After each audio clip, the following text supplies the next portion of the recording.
What? What? Okay, no, that all happened way too fast. Hi, so happy Summerween, day 3. So this morning I finished the Guide in the Gumiho, gave this 5 stars, loved the last 200 pages of this. And I just read volume 1 of Summertime Rendering. And this volume 1 was insane. It was crazy. Like right from the beginning, crazy things started to happen.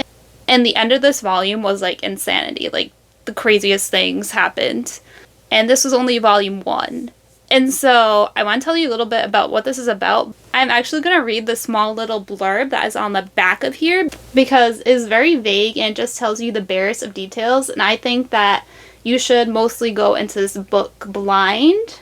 And that's kind of what I did. So I don't want to give away too much to take away from the surprises of this book. So the back of the book says, hearing the news of the passing of his childhood friend, Ushio, Shinpei returns to his hometown and the remote island of Hitogashima to attend her funeral. Little does he know that it is the beginning of a summer full of mystery and horror. No one is prepared for the time-twisting adventures ahead that defy life and death.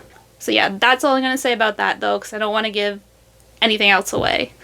But this definitely had horror and thrill vibes in it. I had a fun time reading this. I definitely want to read more, and I do have the next 2 volumes right now that I borrowed from the library. But I actually think next I'm going to start Your Blood, My Bones. However, before I read some more, I think I'm actually going to do some editing on these vlogs. But before I do that, I want to make a little snack. So I've seen some people lately post Summerween party reels on Instagram, and one of the things that they make for the parties is an orange soda ice cream float. And they put the ice cream float into a clear plastic cup, and then they draw a jack-o'-lantern face on it. So then when you pour it in, it's orange. So it looks like a jack-o'-lantern. So I think that's just really cute. And so this morning I did go to the store and I bought some orange soda and vanilla ice cream. So I'm gonna make that next. And then also when I was at the store, I bought some chocolate bars because I've been craving Butterfingers for whatever reasons. And so I want to go down to my basement and get my witch cookie jar so I can put the candy bars into that. So yeah, that is what I'm gonna go do next.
Happy Summerween day 4. So it's crazy that's already day 4, and it's a little sad for me because I know Summerween is really only just a little over halfway over, but for me this is probably going to be the last day I'm going to be able to fully spend on Summerween and to vlog it, because tomorrow I'm off from work, but it's my husband's birthday, so I'm going to be celebrating with him tomorrow, so I don't know if I'll do much reading or much Summerween things tomorrow.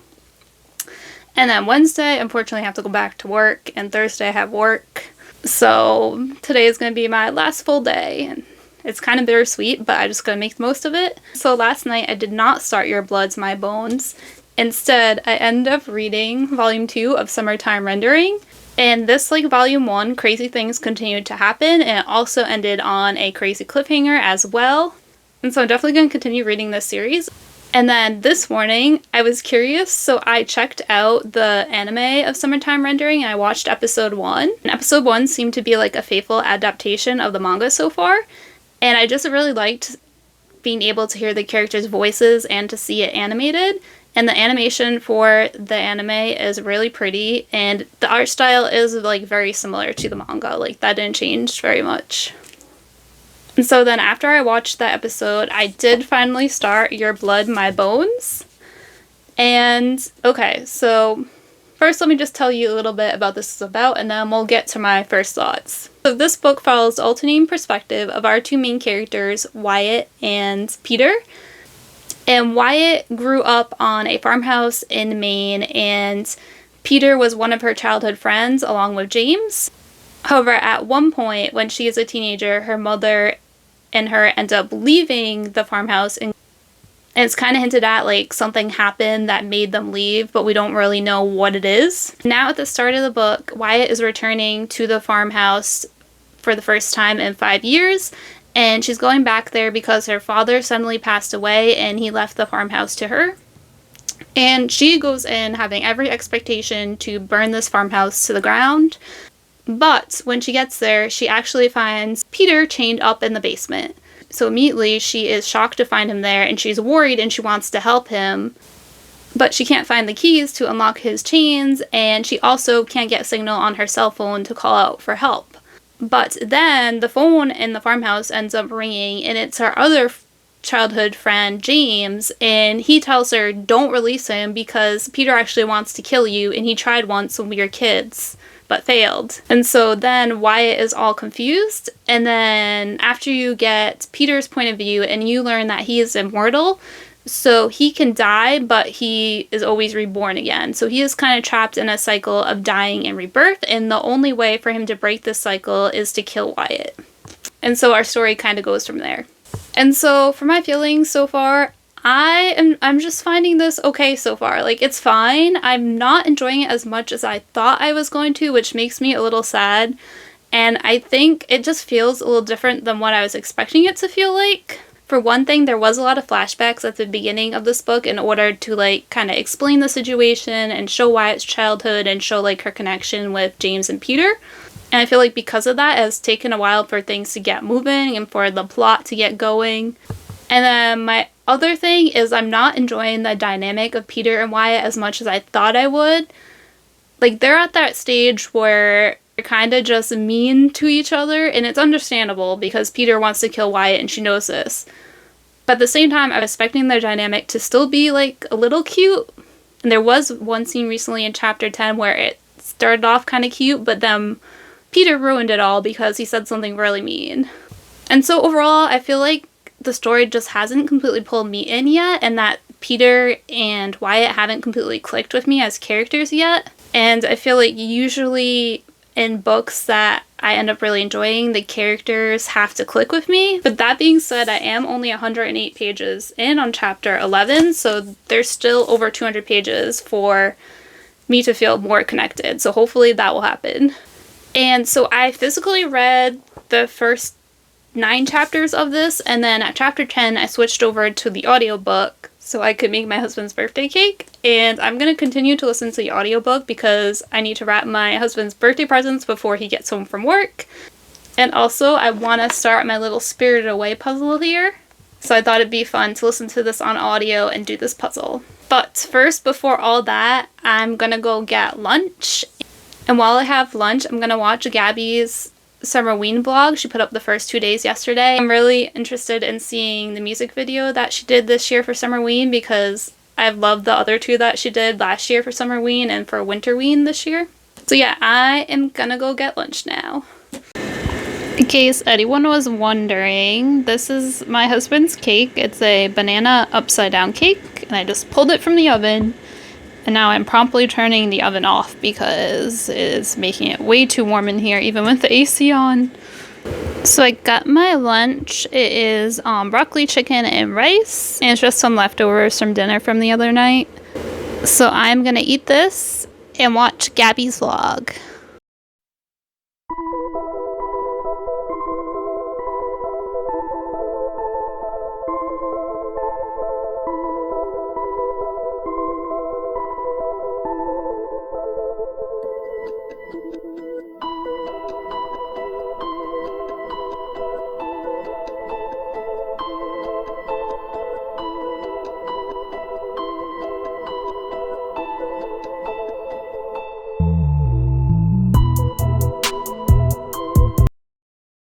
Hi, so I'm back with an update, and Summerween is now over, which is very sad, and it's actually been over for almost a week now, because today is Wednesday, July 17th, so Summerween ended last Thursday, and as I feared, I did not vlog the last 3 days of Summerween.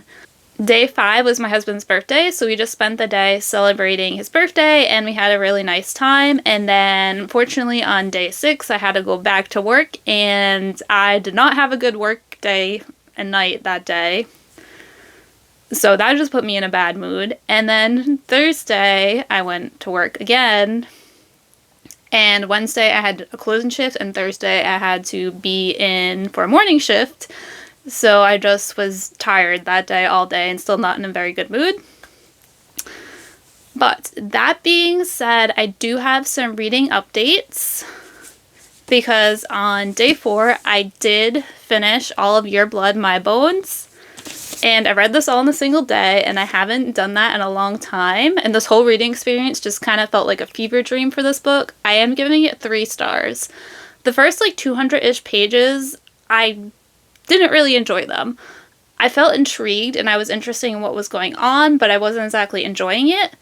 And I think, as I mentioned earlier, it just had something to do with the pacing felt a little bit off to me, and also our 2 main characters, Wyatt and Peter, their interactions just kept going around in circles for a while, and that got kind of old. But then, around page 200 and something, this book finally clicked with me, and I actually found myself enjoying it, which I was really happy about. And I feel like the pacing got better, and Peter and Wyatt, their interactions finally progressed. They were no longer at each other's throats, and they finally were like friends again.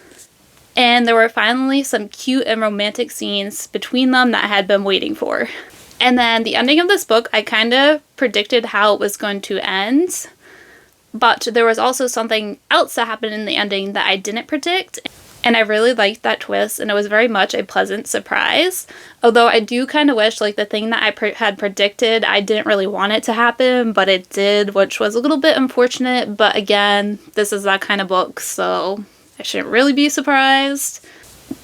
And then one of the other things I really loved about the last 150 pages of this book was the dynamic between Peter, Wyatt, and their friend James. The 3 of them together, their interactions and their dynamic, it just is the best. I wish it was like that the whole entire book, but again, I see why it couldn't be, but I just enjoyed their interactions in those last 150 pages so much.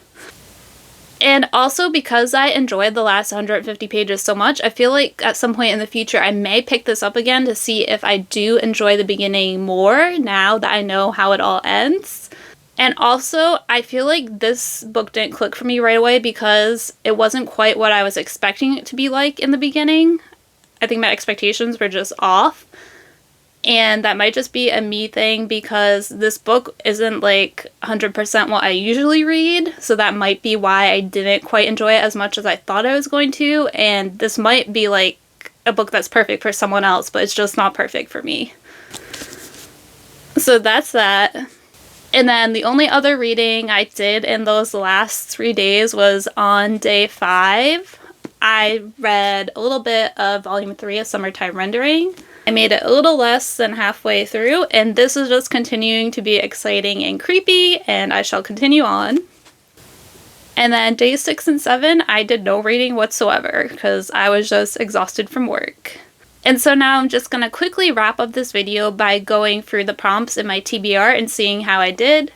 So prompt 1 was read a book in the dark, which I could have done with any of my books. And I did read at nighttime, but I just never filmed it, so I don't have proof. And I really did want to film a whole reading at night thing with lighting candles and stuff, but I just never got around to it. Prompt number 2 is read a thriller or horror book. And that I did do with Your Blood, My Bones and also Summertime Rendering. And then prompt 3 was read a book with a night sky on the cover.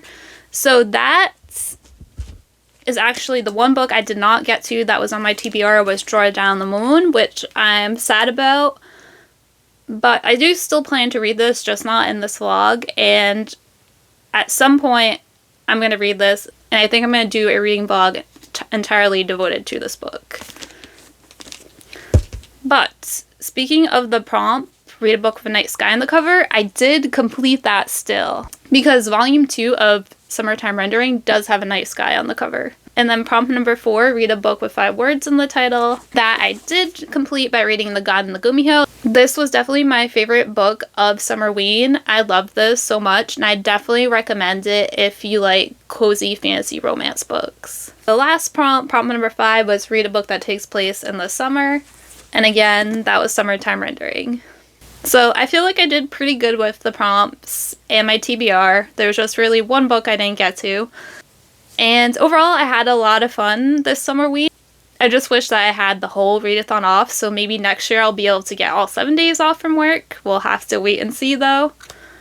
But I still had a great time. If you participated in Summerween, let me know down below. What was your favorite book you read? How was your Summerween experience? And thank you so much for watching. Until next time, bye!